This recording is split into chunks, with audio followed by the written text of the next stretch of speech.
Oke, ketemu lagi di mata kuliah Supply Chain Management. Kali ini pembahasannya mengenai perencanaan dan pengelolaan persediaan. Nah ini ya, ini masih ada kaitannya dengan sesi sebelumnya yang kemarin itu mengelola permintaan. Ya, sekarang ini mengelola persediaan. Jadi persediaan ini ya dia lebih besar ya, 25% ya, ini dari total modal perusahaan. Ya. Kalau kita lihat ya, biaya Bapak besarnya itu ya lebih dari 25% ya ini. Ya, artinya pengeluaran perusahaan itu 25% lebih besar itu direpresentasikan ya dalam bentuk persediaan. Nah, ini berarti memang cukup besar sekali ya ini. Nah, manajemen persediaan yang baik di sini mampu mengurangi biaya ya. Nah, ini ya. Tentu di sini kaitannya mengurangi biaya persediaan ya ini. Nah, biaya persediaan itu apa saja ya? Jadi kalau kita lihat di sini contoh ya, biaya simpan ya. Jadi semakin banyak produk atau barang disimpan di gudang ya, otomatis dia akan mengeluarkan biaya simpan. Contohnya ya, nah kalau disimpan di gudang, terus gudang itu kita boleh sewa. Nah, berarti kan ada biaya sewa gudang. Nah, gudang juga itu perlu ada yang menjaga. Ya, security-nya misalkan. Berarti ada penjaga gudang. Ya, gaji untuk penjaga gudang. Nah, belum lagi produknya ya, barangnya itu kan otomatis ya harus dirawat ya, dibersihkan. Ya, nah yang merawat gudangnya, barang-barangnya, produknya, itu kan perlu juga digaji. Nah, biaya untuk apa? Perawatan barang yang ada di gudang, ya. Nah, belum lagi listrik, ya, listrik di gudang, ya. Terus juga kalau dia menggunakan asuransi, ya, biaya asuransi. Dan juga ada yang namanya biaya peralatan ya. Nah, ini untuk perawatan ya, biaya peralatan misalkan untuk kebersihan ya, pelnya dibersihkan ya, dindingnya juga dibersihkan ya, terus suhu udaranya, nah itu kan pakai AC misalkan kalau dia itu berupa daging ya, atau makanan ya yang cepat susut ya, makanan yang cepat expired. Nah, ini agar dia tidak cepat expired ya. Biasanya menggunakan banyak peralatan-peralatan agar dia makanannya tidak cepat berkurang gitu ya kualitasnya. Ya, ini. Nah, yang kedua ini ada biaya pesan. Nah, ya. Jadi ini timbul ya, biaya ini timbul selama proses pemesanan. Ya, nah misalkan ya ketika barang itu ada di gudang, terus ada pemesanan ya dari supplier atau dari customer, ya berarti kan ada biaya administrasi ya. Nah, ini biaya administrasi pemesanan ya, ini berarti cangkut pautnya dengan misalkan ya biaya transportasi ya, biaya proses pesan ya. Nah, biaya proses pesannya kaitannya dengan misalkan ya biaya transfer ya. Nah, kena berapa transfernya biayanya.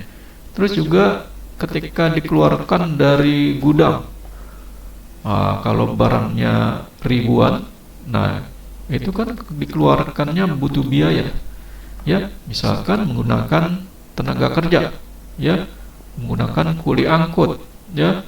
Itu kan ada biaya bongkar muatan ya. Dan masih banyak lagi ya biaya-biaya yang dikeluarkan ketika barang persediaan itu ada ya. Nih, makanya di sini semakin barang itu menumpuk di gudang, maka biaya itu akan berjalan terus ya. Itu tapi kalau gudangnya cepat, barangnya cepat keluar ya, dan cepat kosong, otomatis juga pengeluarannya akan berangsur nol ya. Itu jadi jangan sampai barang di gudang itu numpuk tanpa adanya persediaan ya, tanpa adanya yang memesan ya ini. Nah, biaya yang lain adalah contoh di sini ya, biaya penyiapan ya. Nah, tentu penyiapan ini kaitan dengan penyiapan barang ketika akan dimasukkan ke gudang atau ke penyimpanan ya. Ya, ini jadi biaya penyiapan juga yang lain, contohnya menyiapkan mesin ya. Nah, sebelum diproduksi berarti otomatis mesin itu kan harus dicek dulu ya, diperiksa dulu, harus disiapkan ya, apakah mesinnya bisa bertahan 24 jam, terus alat-alat mesinnya juga apakah masih berfungsi ya. Nah, itu kan biaya penyiapan ya. Nah, kalau belum berfungsi berarti kan ada biaya yang harus dikeluarkan ya. Ini misalkan ada spare part yang memang tidak berfungsi ya, atau memang dia sudah, kalau digunakan selama 24 jam dia nanti akan rusak ya. Nah, berarti harus diganti misalkan ya. Nah, itu ya, jadi ini adalah biaya yang timbul untuk menyiapkan mesin atau juga untuk proses produksi ya ini. Nah, misalkan ya di sini membersihkan. Nah, ini juga bisa ya, membersihkan mesin ya, menyiapkan mesin ya, setting mesin ya ini. Terus juga ada biaya kehabisan bahan. Nah, ini kan ya, ketika ingin diproses untuk diproduksi berarti kan harus ada pengecekan apakah bahan-bahannya siap, tersedia. Nah, kalau belum tersedia berarti kan ini sudah habis bahannya. Nah, kalau sudah habis berarti kan butuh biaya untuk disediakannya bahan tersebut ya ini. Nah, contoh yang lain itu biaya kehilangan penjualan ya ini. Ini kaitannya dengan penjual melakukan apa, return ya, pengembalian produk yang reject misalkan ya. Nah, itu kan butuh biaya juga ya. Terus selisih harga beli dengan harga supplier.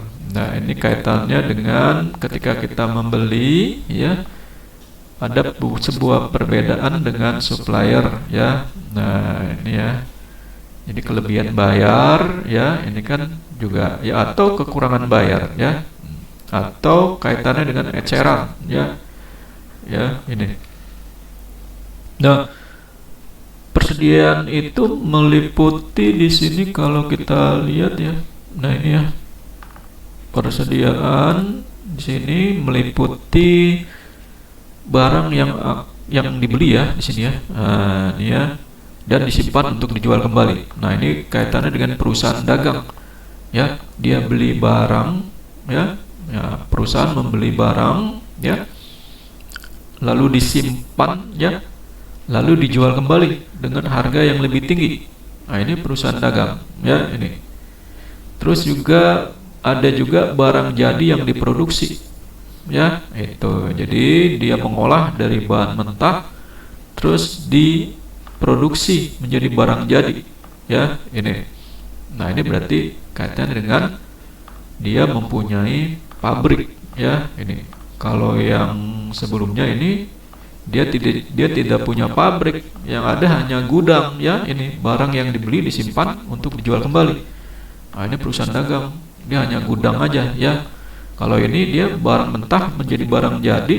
Nah, ini berarti dia harus punya lahan produksinya ya ini. Terus juga ada barang dalam penyelesaian sedang diproduksi ya. Nah, ini kan proses sedang diproduksi. Ada juga bahan serta kelengkapan proses produksi ya. Nah, bahan pembantu. Nah, ini atau persediaan habis pakai ya. Nah, jadi ini adalah bahan yang habis pakai ya. untuk membantu proses produksi, ya. Contohnya adalah bahan bakar mesin, ya, itu bahan bakar, bahan untuk produksi makanan misalkan, ya, terigu, biskuit, terigu, gula, ya, itu tepung, ya, itu. Nah, itu bahan habis pakai. Ya, sekarang kita lihat klasifikasi persediaan, ya. Nah, persediaan itu diklasifikasikan, ya, di sini sesuai dengan jenis usahanya, ya. Ya, kalau usahanya usaha produksi bahan makanan, berarti kan persediaannya itu terdiri dari misalkan bahan makanannya misalkan mie instan. Nah, berarti kan klasifikasi persediaannya itu pertama dia ada terigu, ya, gitu. Terus juga bumbu, ya. Nah, terus juga persediaan pengepakan, ya, itu. Terus juga yang kaitannya dengan persediaan bahan baku, ya, bahan baku untuk membuat mie instan itu kan banyak, ya, tidak hanya tepung atau terigu, ya, tapi jenis yang lainnya, ya, seperti penyedap, ya, perasa, ya, itu. Nah, secara umum perusahaan dapat dikelompokkan menjadi 3 jenis. Nah, ini biasanya sudah pernah didapat, ya, di mata kuliah pengantar akuntansi atau manajemen, ya. Di sini pertama perusahaan jasa, perusahaan yang bergerak dalam bidang jasa, ya. Nah, jasa konsultan, ya, IT, ya, jasa pendidikan, sekolah, perguruan tinggi, jasa kesehatan, rumah sakit, ya, jasa pelaksanaan acara, ya, event organizer, ya, itu. Terus perusahaan dagang. Nah, perusahaan dagang ini dia membeli barang dalam bentuk barang jadi terus dijual kembali. Nah, ini perusahaan dagang, ya. Terus yang ketiga perusahaan manufaktur. Nah, ini dia membuat bahan dari bahan yang belum jadi, ya, lalu dibuat menjadi barang jadi, ya. Ini contohnya misalkan, ya, perusahaan produksi biskuit, ya, mie instan, ya, minuman, ya, itu perusahaan manufaktur. Nah, jadi jenis-jenis persediaan pada ketiga perusahaan tersebut tentu berbeda-beda, ya, persediaannya. Ya, ini tentu kalau perusahaan jasa persediaannya apa di sini? Ya, karena dia mengandalkan jasa, ya, berarti persediaannya berupa teknologi, misalkan persediaan komputer yang ada di kantor, ya, persediaan sumber daya manusianya, ya, itu tenaga kerjanya, ya, ini, ya, persediaan aset kendaraan, ya, gedung, ya. Nah, kalau perusahaan dagang, ya, persediaannya apa ini, ya? Nah, berarti kan persediaannya bisa barang-barang dagangan yang disimpan di gudang, ya, itu. Kalau manufaktur ini lebih rumit lagi, ya, persediaannya berupa bahan mentah, sumber daya manusia, ya, terus juga mesin, aset, gedung. Nah, itu persediaan, ya, ini. Nah, jenis-jenis persediaan menurut fungsinya, ya, di sini menurut Rangkuti tahun 2004, ya, ada yang namanya backstock. Nah, atau disebut dengan lot size inventory. Ya, di sini persediaan yang diadakan karena kita membeli. Ya, itu. Jadi dia membeli barang untuk persediaan. Ya. Nah, membuat barang-barang dalam jumlah yang lebih besar dari jumlah yang dibutuhkan pada saat itu. Nah, jadi dia membeli, ya, untuk stok, ya, untuk di stok, ya. Itu. Jadi tidak sesuai dengan permintaan. Jadi dia membeli barang hanya untuk stok saja, ya, untuk persediaan, ya, ini. Nah, keuntungannya di sini adanya potongan harga pada harga pembelian. Nah, biasanya kalau kita beli jumlah yang lebih banyak atau jumlah besar, itu ada potongan harga, ya, dari supplier misalkan, ya, tuh. Terus juga efisiensi, ya, dari sisi produksi, ya. Jadi kita memproduksi secara massal, ya. Nah, itu bisa digunakan oleh banyak kalangan, ya, banyak pembeli di situ. Ya, jadi efisiensi produksi. Jadi tidak usah produksi lagi karena sudah disediakan stoknya. Ya. Nah, selanjutnya ini penghematan juga dari biaya angkut. Ya, diangkut dalam jumlah besar. Ya, jadi bulak baliknya istilahnya ya, kendaraannya itu tidak beberapa kali. Dia hanya sekali saja. Ya, misalkan di sini pabriknya lalu dikirim dalam jumlah besar hanya satu kali, ya itu dibandingkan jumlah kecil ya kita mengirim barang beberapa kali. Nah itu kan biaya transportasinya lebih besar ya ini. Nah selanjutnya yang kaitannya ya dengan jenis persediaan fluktuasi stok. Nah ini fluctuation ya. Jadi ini persediaan yang diadakan untuk menghadapi fluktuasi. Artinya permintaan konsumen yang tidak dapat diramalkan. Nah, ini ya biasanya misalkan ada acara kaitannya dengan acara keluarga misalkan ya. Nah, sehingga dia mendadak gitu ya. Acara yang kaitannya dengan kantor ya, ulang tahun kantor misalkan. Nah, itu kan fluktuasi ya. Tidak bisa diramalkan ya, nih. Ada juga antisipasi stok. Ya, nah ini persediaan yang diadakan untuk menghadapi fluktuasi ya. Di sini ketidakpastian permintaan ya yang dapat diramalkan. Nah, ini dapat diramalkan. Kalau yang atas fluktuasi stok ini tidak dapat diramalkan. Nah, kalau tidak dapat diramalkan misalkan contoh seperti tadi ya, permintaan-permintaan yang sifatnya mendadak ya karena bencana alam ya itu. Jadi dibutuhkan banyak barang-barang kaitannya dengan selimut, pakaian. Nah kalau makanan misalkan ya mie instan dalam jumlah besar ya. Nah itu kan fluktuasi ya karena tidak dapat diramalkan ya itu. Terus juga yang diramalkan, yang dapat diramalkan ini contohnya penyediaan stok untuk hari raya. Nah, hari raya kan dapat diramalkan karena dia ada setiap tahun, ya, hari raya Idul Fitri, ya, untuk stok daging misalkan, Idul Adha, ya, ya ini, itu antisipasi yang dapat diramalkan, ya. Ini. Jadi dia biasanya dalam 1 tahun itu bisa diramalkan, ya, untuk permintaan di hari raya misalkan. Nah ya ini ya pada saat hari raya ya, hari raya Idul Fitri, hari raya Natal ya, hari raya besar itu permintaan meningkat ya. Nah, karena setiap tahun sudah diprediksi ya itu. Nah berarti perusahaan membuat antisipasi stok ya. Nah selanjutnya klasifikasi persediaan ya, di sini kaitannya dengan jenis-jenis persediaan menurut jenis ya. Nah, ini ada jenis dan posisi barangnya. Ya, ini menurut Dickman ya tahun 2000. Ya. Persediaan barang dagangan. Nah, ini kan ya jelas kalau persediaan barang dagangan berarti dia membeli barang untuk dijual kembali dan tidak dimodifikasi ya. Jadi beli barang utuh lalu taruh di gudang lalu dijual kembali itu dengan menjual lebih besar ya gitu, dengan harga yang lebih tinggi ya itu. Nah itu perusahaan dagang, dia mencari keuntungan dari penjualan yang lebih tinggi dari retail ya, dari pabriknya ya ini.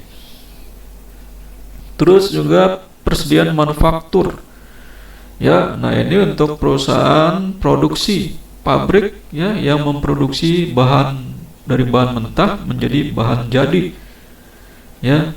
Tentu di sini jenisnya ini dia ada bahan mentah ya, terus juga ada barang yang sudah jadi ya. Nah untuk posisi barangnya tentu dia akan disimpan dan gudangnya berbeda. Ada gudang bahan mentah ya, ada gudang untuk barang yang sudah jadi ya ini. Nah persediaan rupa-rupa ini banyak jenisnya ya ini.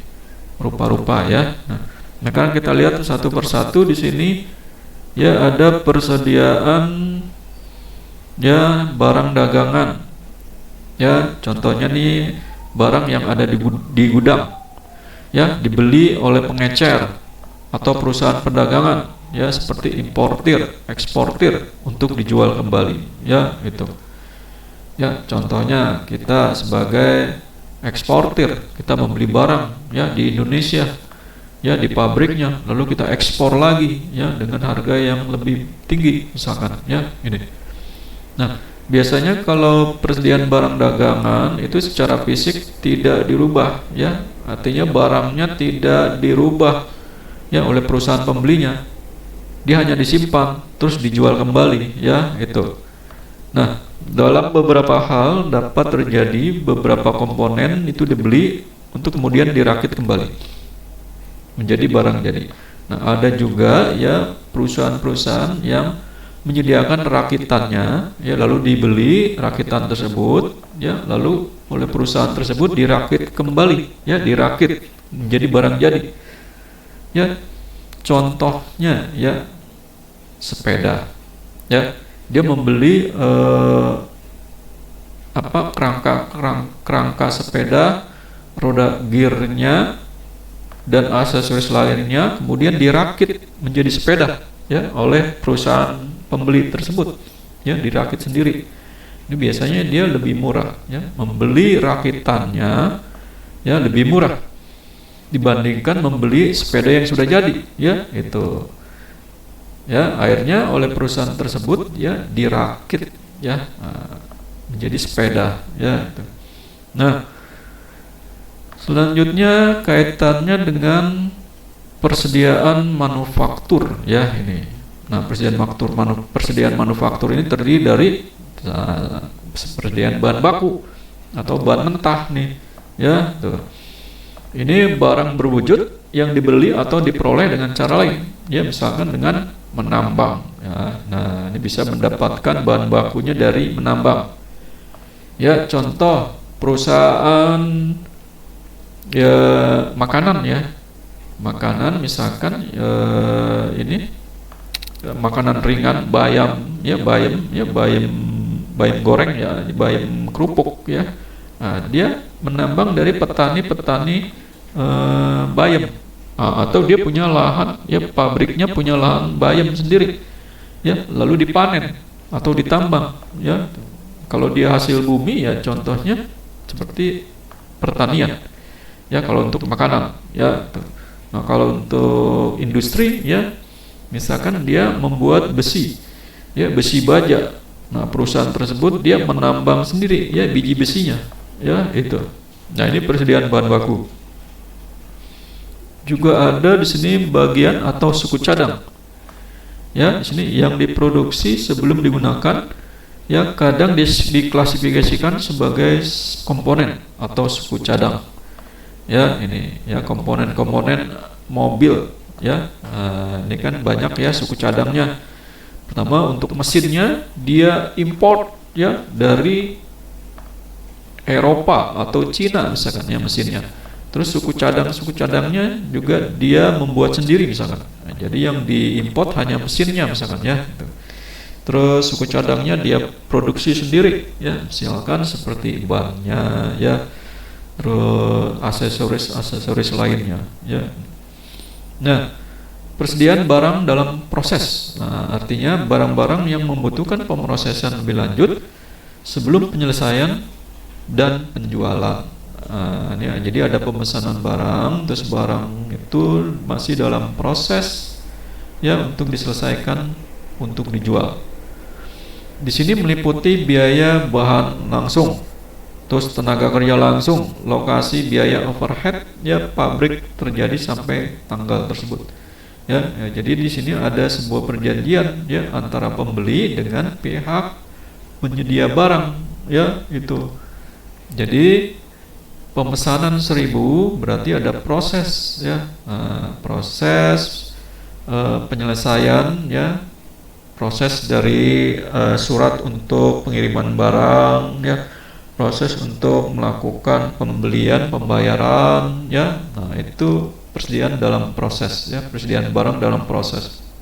Nah, persediaan barang jadi, ya, kalau kita lihat di sini ya, persediaan barang jadi ini kaitannya dengan barang-barang manufaktur, ya, produksi yang telah diselesaikan dan disimpan untuk dijual. Nah, berarti kan disimpan di gudang. Nah, biaya persediaan barang jadi meliputi biaya bahan langsung, ya. Nah, ini biaya bahan langsung, ya, ini.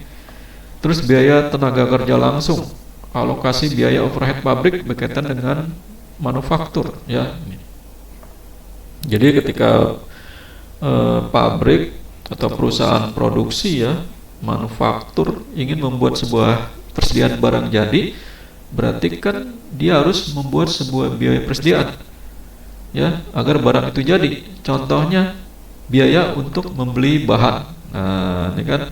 Terus juga biaya tenaga kerja, ya. Nah, terus alokasi biaya overhead pabrik yang berkaitan dengan manufaktur, ya. Nah, ini kaitannya dengan biaya alokasi, ya, ya, dari pabrik, ya, untuk disimpan di gudang, ya.